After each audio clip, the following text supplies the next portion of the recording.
So அவர் எது செஞ்சாலும் ஒரு சிறப்பாக செய்வார். ஸோ அண்ணன் வந்து இந்த யூடியூப் சேனலை பற்றி அண்ணன் சொன்னார்.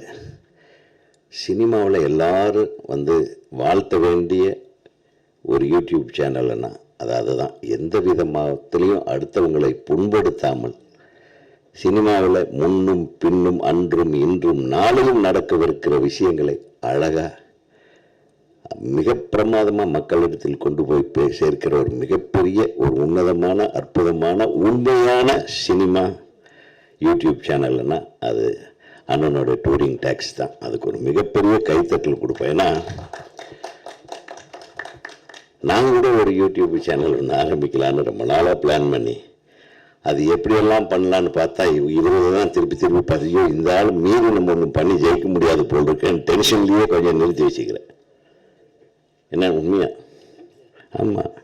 அதனால் அவரே பல தடவை என்ன பேட்டி ஏதாச்சும் கொடுத்துட்றா அப்படின்னு முடியவே முடியாது. நான் என்னுடைய சேனலுக்கு தான் நான் என் பேட்டியை கொடுக்குறேன். இப்போ எந்த சேனலுக்கும் கொடுக்குறதில்ல அப்படிலாம் சொல்லி பார்த்தேன். இப்போ நான் ஜெயிப்பனா தோப்பனான்னு தெரியாது, அது அவர் கையில் தான் இருக்குது. கொஞ்சம் விட்டு கொடுத்தா தான் நம்ம வர முடியும். ஆனால் அடுத்த கட்டத்துக்கு போயிட்டார். இப்போ ஃப்ரேம் அண்ட் ஃபேம் ரொம்ப அழகான ஒரு விருதுக்குண்டான ஒரு வேல்யூபிள் நேம். இதுவரையிலும் உலகத்திலேயே யாரும் இந்த மாதிரி யோசனை பண்ணியிருக்க மாட்டாங்க. ஃப்ரேமில் இருக்கிறவருக்கும் அவருக்கு கிடைக்கிற ஃபேம், அதுக்கு நடுவில் எவ்வளவு போராட்டங்கள் இருக்கும். இவர் சும்மா ஃப்ரேம் அண்ட் ஃபேம்னு போட்டார். ஃப்ரேமில் தோன்ற ஒவ்வொருத்தனுக்கும் ஒரு ஃபேம் வர்றதுக்கு எவ்வளவு உழைப்பு அவன் போட வேண்டியிருக்கு. ஸோ அந்த உழைப்புக்கு தரக்கூடிய ஒரு விருதுகள் தான் இந்த உன்னதமான ஃப்ரேம் அண்ட் ஃபேம் விருதுகள் அப்படின்னு தொடங்கியிருக்காரு.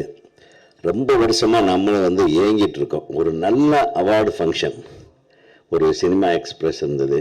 அதெல்லாம் வந்து இப்போ அதை ரொம்ப பிரமாதமாக பண்ணிகிட்டு இருந்தாங்க அந்த டைமில். அது ராம்மூர்த்தி சார் இருக்கிறவர்கள் ரொம்ப அற்புதமாக பண்ணிகிட்டு இருந்தார். அது போன உடனே அந்த வேல்யூ போயிடுச்சு.